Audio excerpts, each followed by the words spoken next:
मैं रचना हूँ, अभी अभी शादी के बाद में, और मेरे पति सूरज एक बड़े शहर में आए गए हैं। हम दो ही लोग हैं। एक बड़ा फ्लैट है। मेरे पति की अच्छी जॉब है। मैं कभी कभी यह सोचती हूँ कि मुझे बहुत अच्छा पति मिला है। शहर में आए अभी हमें कुछ दिन ही हुए हैं, तभी मेरे पति एक 18 साल की लड़की को एक दिन घर ले आए। कहा कि गरीब है, इसे काम को जरूरत है। मैंने कहा, ऐसा क्या काम है, हम दोनों के बीच में अकेली कर सकती हूँ। लेकिन उन्होंने बोला, ये यही रहेगी और कुछ काम करेंगी। मैंने बोला, ठीक है। किसी अजनबी जवान लड़की को इस तरह अपने घर में रखना मुझे कुछ समझ नहीं आया, वो भी तब जब मैं मना कर रही हूँ। रात मैंने सोचा कि उनसे पूछूं कि आखिर यह लड़की कौन है, लेकिन रात जब मैं कमरे में गई तब वो अपने लैपटॉप पर मीटिंग में बिजी थे। जैसे ही मैंने दरवाजा मुझे हाथ से इशारा करके चुप रहने को कहते हैं, मैं बिस्तर के एक साइड पर सो गई। सुबह करीब 7 बजे मेरी नींद खुली। तब मैंने देखा पतिदेव बिस्तर पर नहीं है। मैंने बाथरूम देखा, वो वहां भी नहीं थे। दरवाजा के पास जाकर जब मैंने किचन में देखा तो मेरे पति हाथ में पैसे लिए उस लड़की को दे रहे थे, और वो लड़की रो रही थी। वो उसे चुप भी करा रहे थे। पैसे देकर वो मुझसे मिले। बैगर बाहर मैन डोर से निकल गए। मुझे अब कुछ समझ नहीं आया कि बात क्या। थोड़ी घबराहट भी हुई। अजीब अजीब ख्याल मन में आने लगे। साथ ही यह भी ख्याल आया कि जो मैं सोच रही हूं ऐसा कुछ भी नहीं हो। मैं बेडरूम से बाहर आई, वो लड़की ने मुझे देखकर अपने आंसू पोंछ लिए। मुझे देखते ही वो बोली, मैडम साहब बोले कि वो शहर के बाहर जा रहे नहीं है, मीटिंग के लिए कल शाम तक आएंगे। आप सो रही थी इसलिए आपको उठाया नहीं। मुझे कहा कि आपको बता दे। मुझे उससे बात करने का बिल्कुल भी मन नहीं था, इसीलिए मैंने उसकी तरफ देखा भी नहीं। बस अब मैं अपने बेडरूम में बैठी कुछ कुछ सोचने लगी। शादी को अभी 1 महीना ही अचानक ले आए। मेरे मना करने के बाद भी उन्होंने इसे यहाँ काम पर रखा, और आज वो उसे रुपए भी दे रहे थे। मैंने सोचा कि एक बार फोन पर उनसे बात करके देखती हूँ। मैंने उन्हें फोन लगाया, पर उनका फोन स्विच ऑफ बता रहा था। यह पहली बार था जब ऐसा हुआ कि उनका फोन बंद है। अब मेरा सर और भी चकरा गया। इतने में वो एलजी की रूम में चाय लेकर आती है। बोली, मैडम चाय।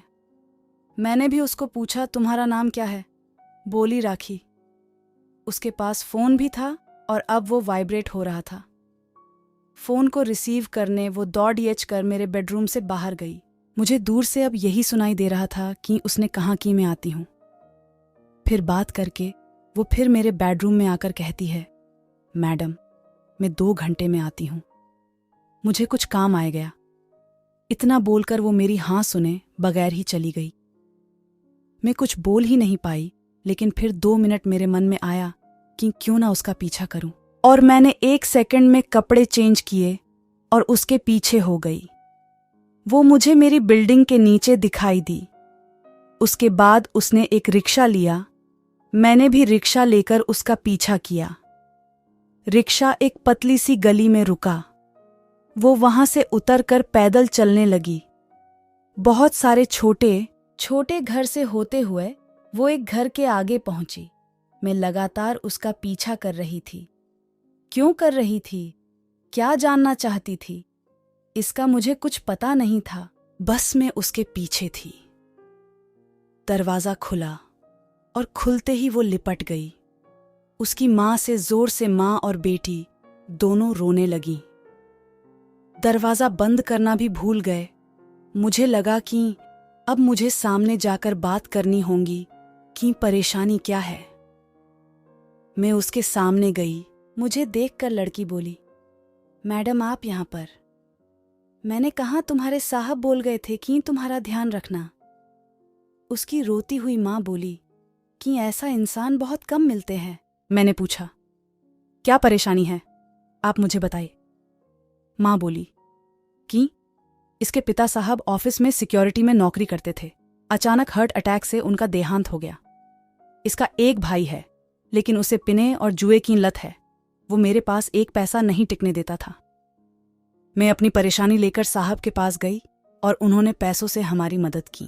साथ ही उन्हें जब मैंने बताया कि इसका भाई ऐसा है तो उन्होंने कहा कि इसका यहाँ रहना सही नहीं है, इसलिए वो इसे अपने घर को ले गए। मैं इनकी बातें सुन ही रही थी कि उनका फ़ोन आया। मैंने फ़ोन रिसीव किया।